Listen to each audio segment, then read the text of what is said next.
Digamos que estamos sentados juntos para comer e eu lhe digo, por favor, passe o sal. Você simplesmente o faz e não há a menor dificuldade nisso. Não para considerar o método correto. Você não se dá o trabalho de se perguntar como, depois de apanhar o saleiro, você será capaz de se concentrar por tempo suficiente para trazê-lo até o meu lado da mesa. Não há diferença alguma entre isso e concentrar a atenção da mente para ver a natureza da realidade. Se você conseguir concentrar sua mente por 2 segundos, pode fazê-lo por 2 minutos. E se conseguir fazer isso por 2 minutos, poderá fazê-lo por 2 horas. Claro, se você quiser tornar isso terrivelmente dificultoso, pode começar a pensar em medir o tempo para cada ato seu. Em vez de se concentrar, você começa a pensar se está realmente concentrado.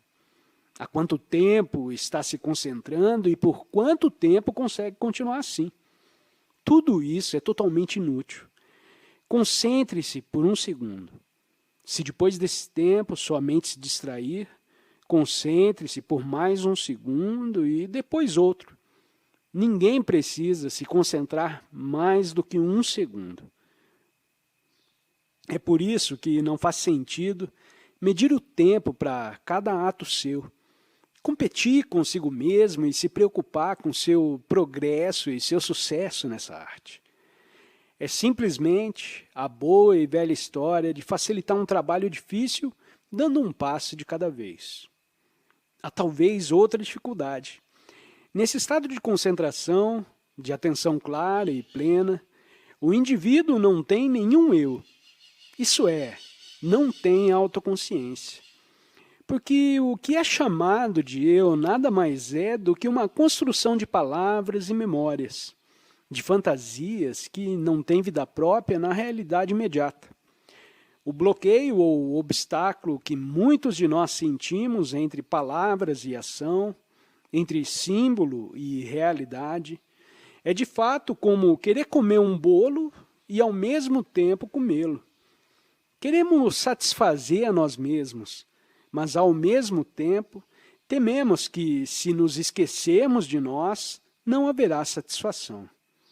Um entretenimento sem ninguém presente para entreter. É por isso que a autoconsciência é uma constante inibição da ação criativa, uma espécie de autofrustração crônica. A magnitude do mundo ao qual o nosso destino está vinculado aumenta mais do que diminui. Parece que a natureza tem pouca consideração pelos indivíduos. Pode deixá-los morrer aos milhões como se nada importasse. Mas o valor reside na qualidade e não na quantidade. Uma ervilha pode ser tão redonda quanto o mundo, mas no que diz respeito à redondeza, nenhum é melhor do que o outro.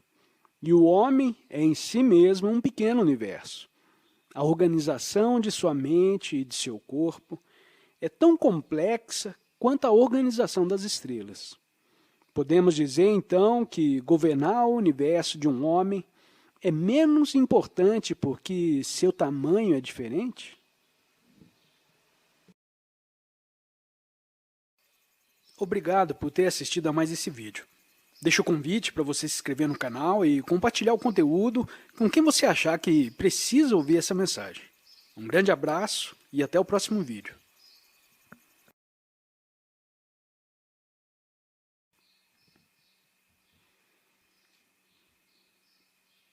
O Zen Budismo é uma forma e uma visão da vida que não pertence a nenhuma das categorias formais do pensamento ocidental moderno. Não é uma religião ou uma filosofia. Não é uma psicologia ou um tipo de ciência.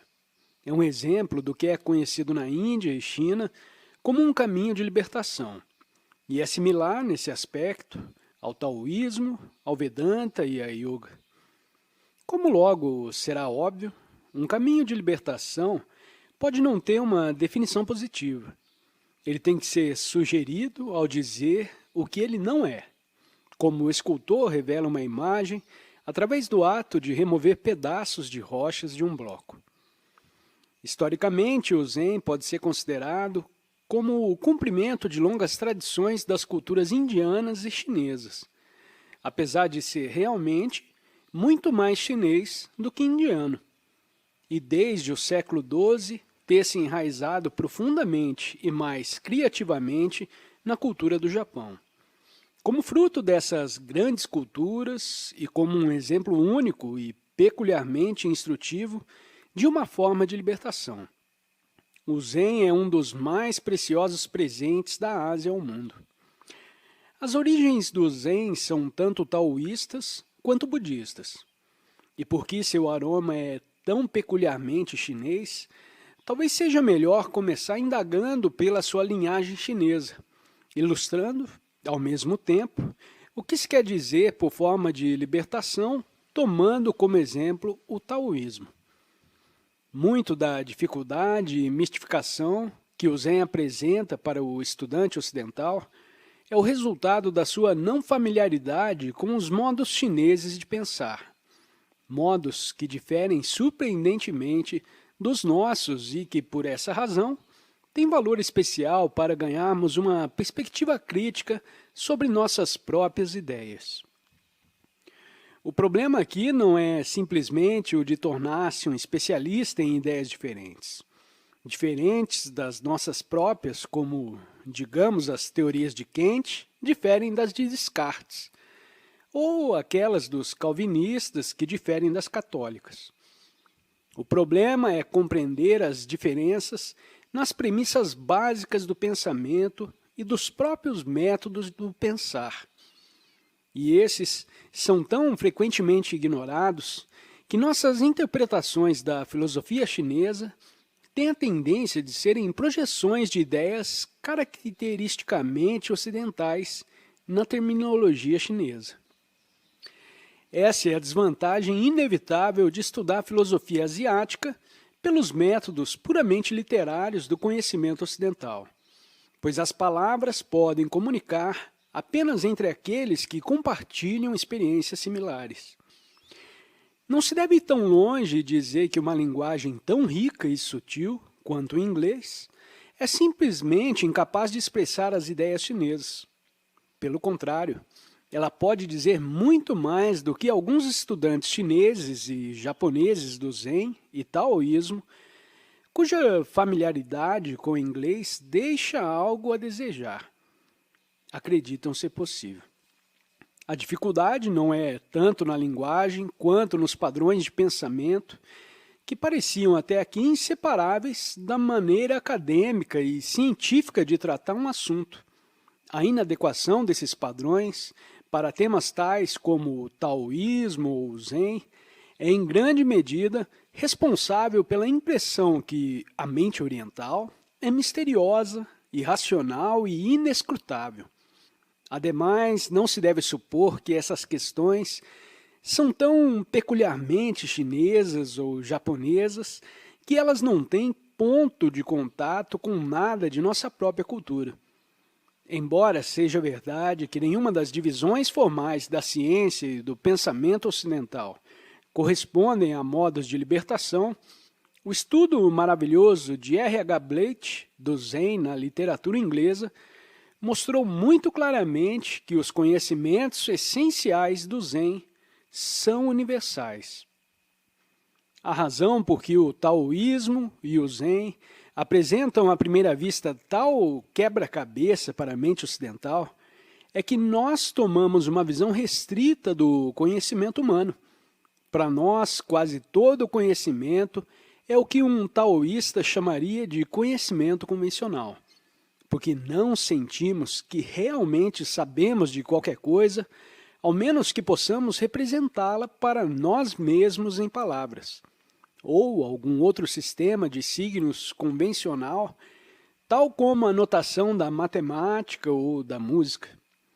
Tal conhecimento é chamado código de comunicação, assim como pessoas falantes da mesma linguagem têm concordâncias tácitas em relação a quais palavras devem estar para quais coisas.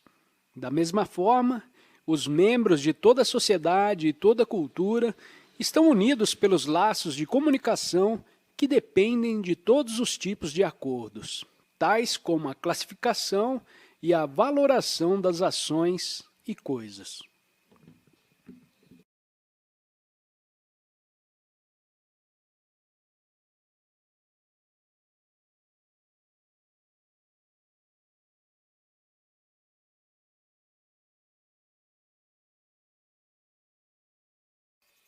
Obrigado por ter assistido a mais esse vídeo.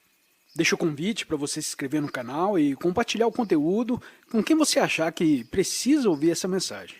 Um grande abraço e até o próximo vídeo.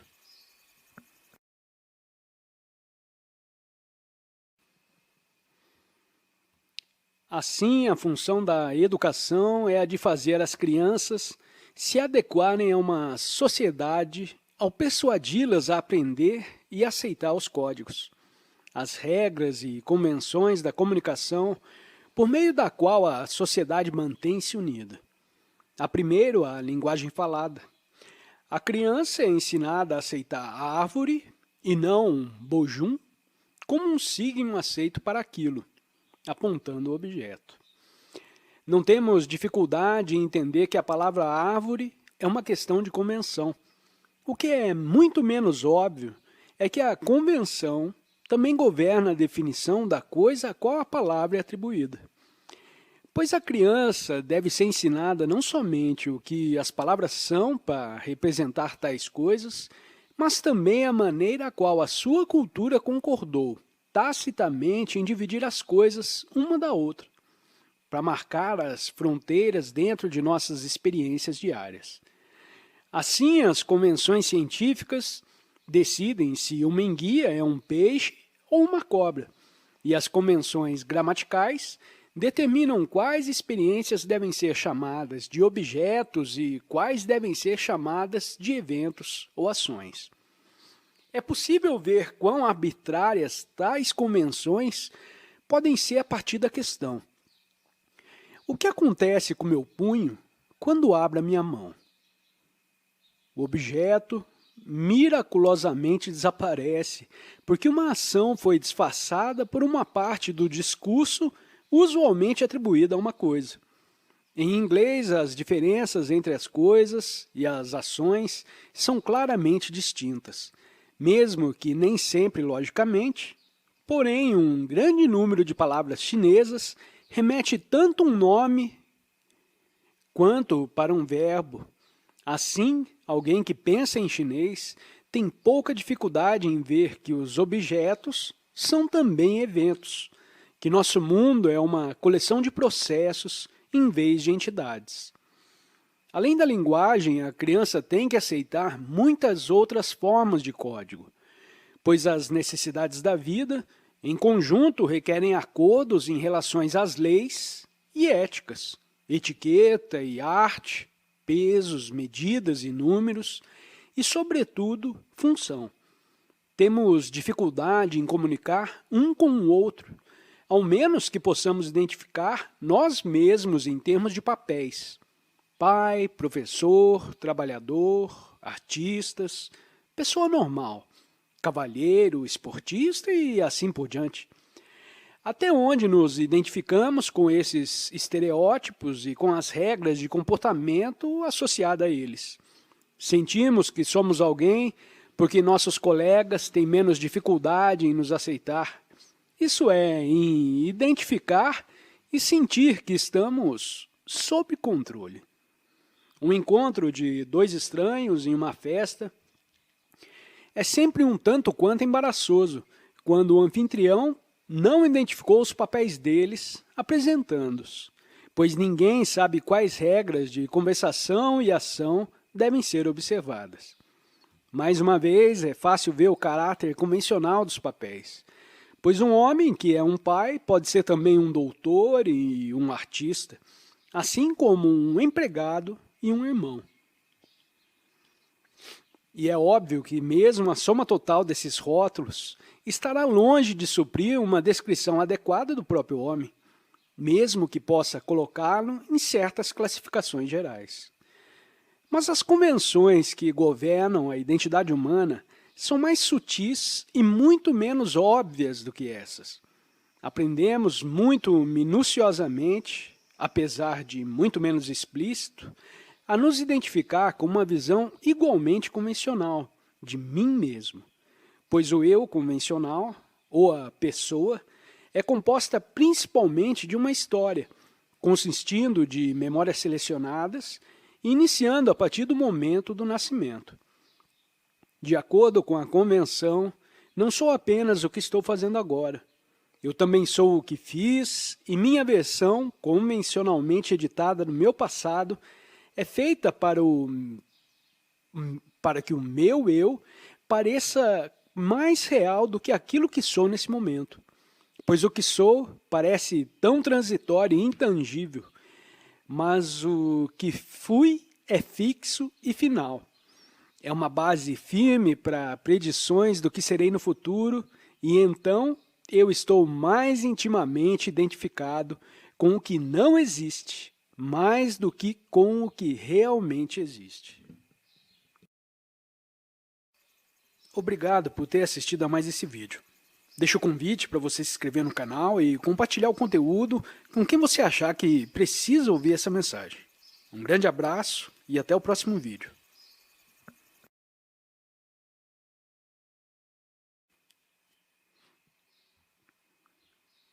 É importante reconhecer que as memórias e os eventos passados que perfazem a identidade histórica de um homem não são mais que uma seleção.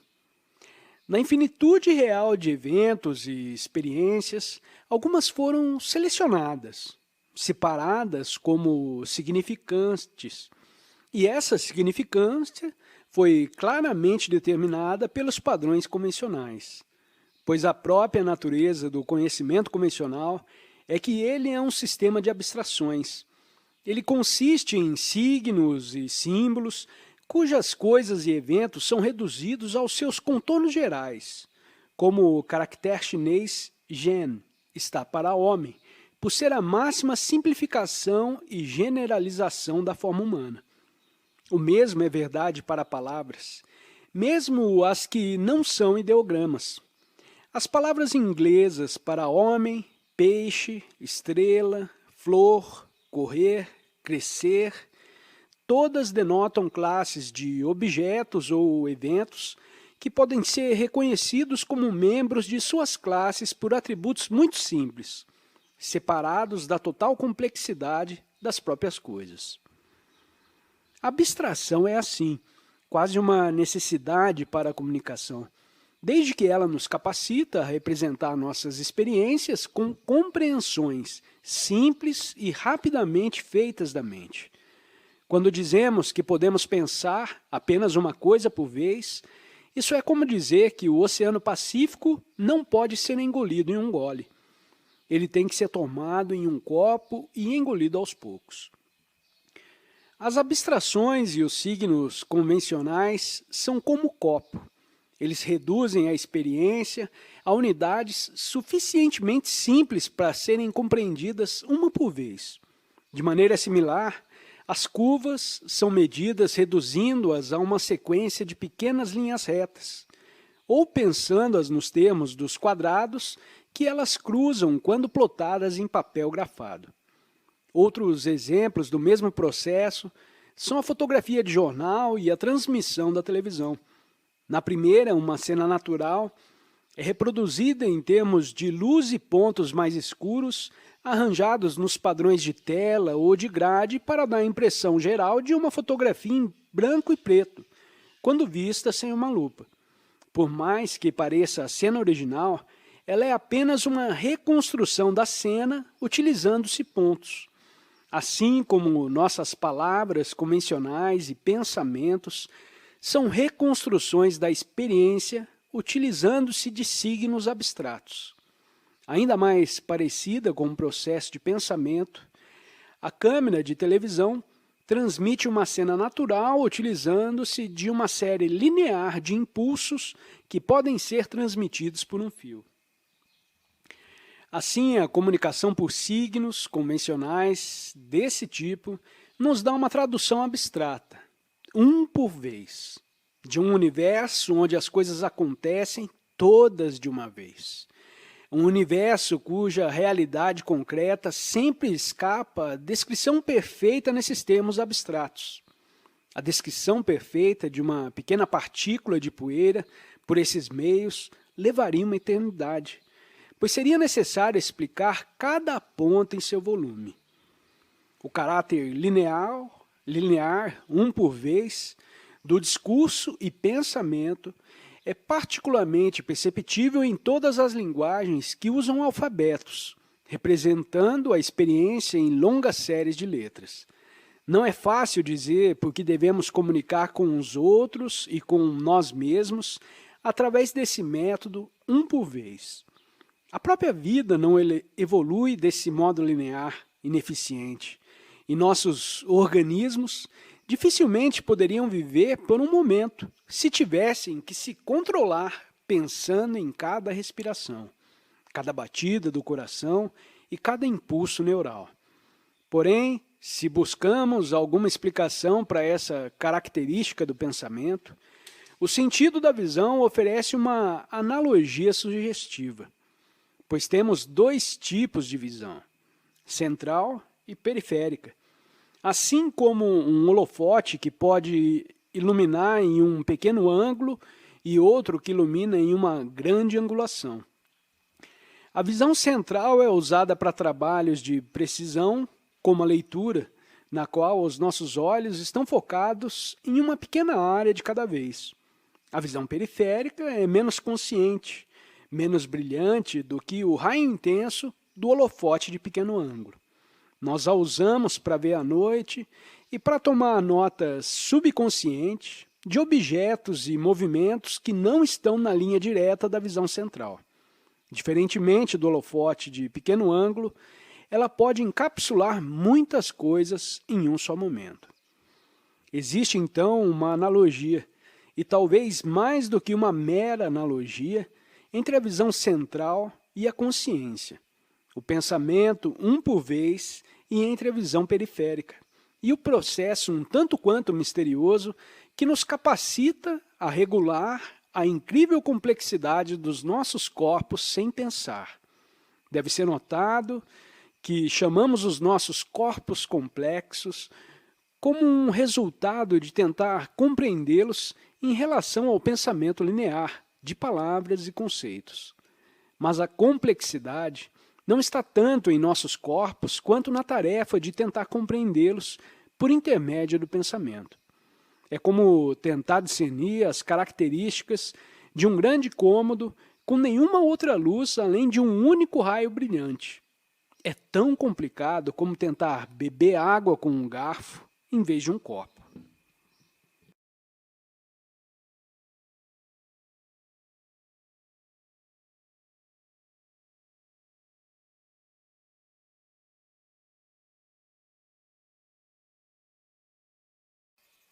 Obrigado por ter assistido a mais esse vídeo. Deixo o convite para você se inscrever no canal e compartilhar o conteúdo com quem você achar que precisa ouvir essa mensagem. Um grande abraço e até o próximo vídeo.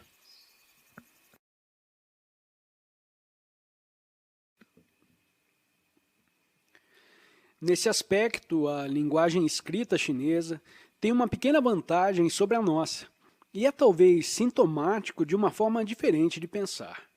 Ainda é linear, ainda é uma série de abstrações tomadas uma de cada vez.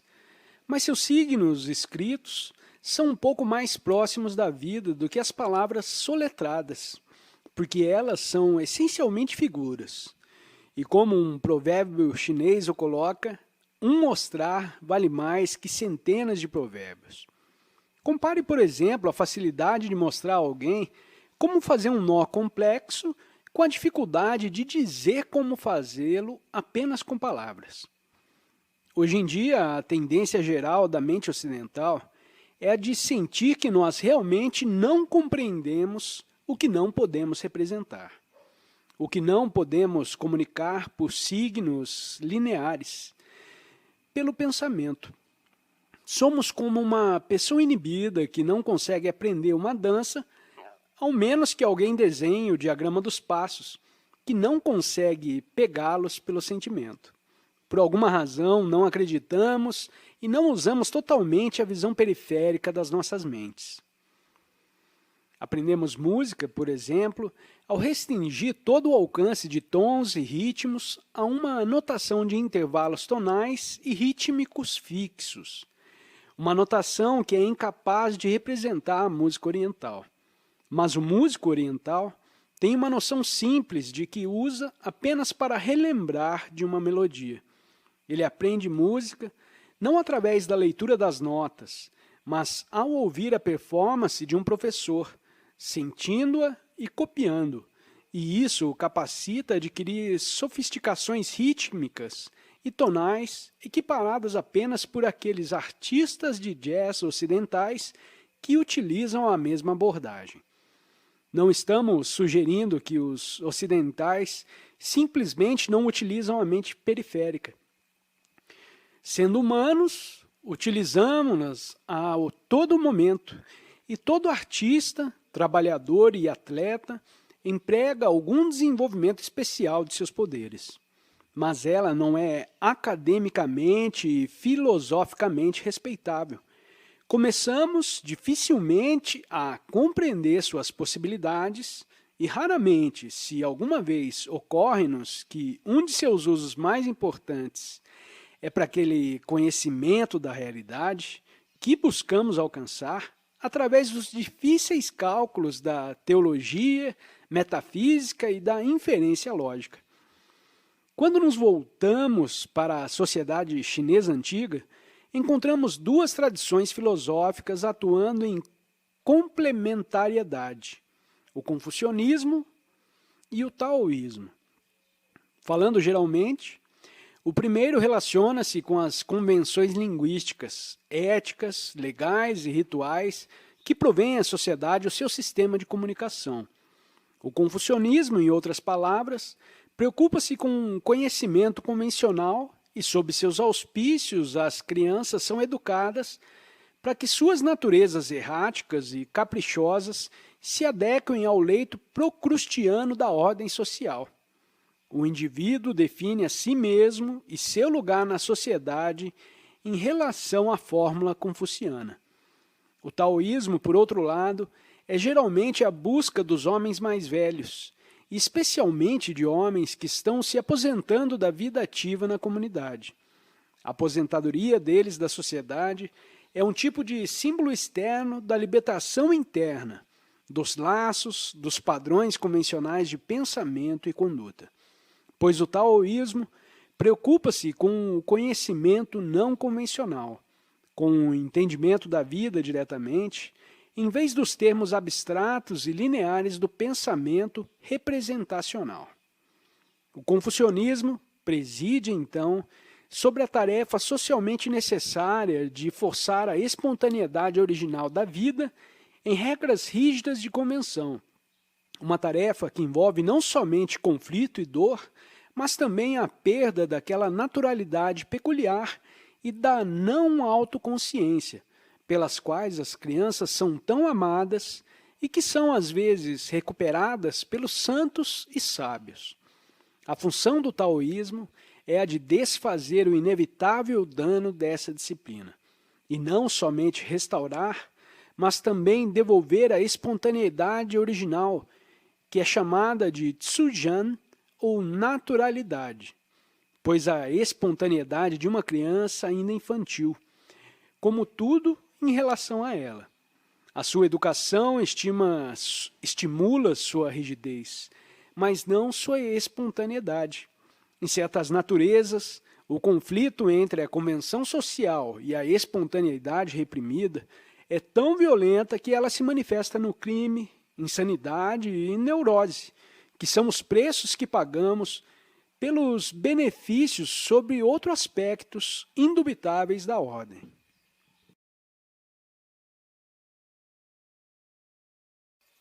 Obrigado por ter assistido a mais esse vídeo.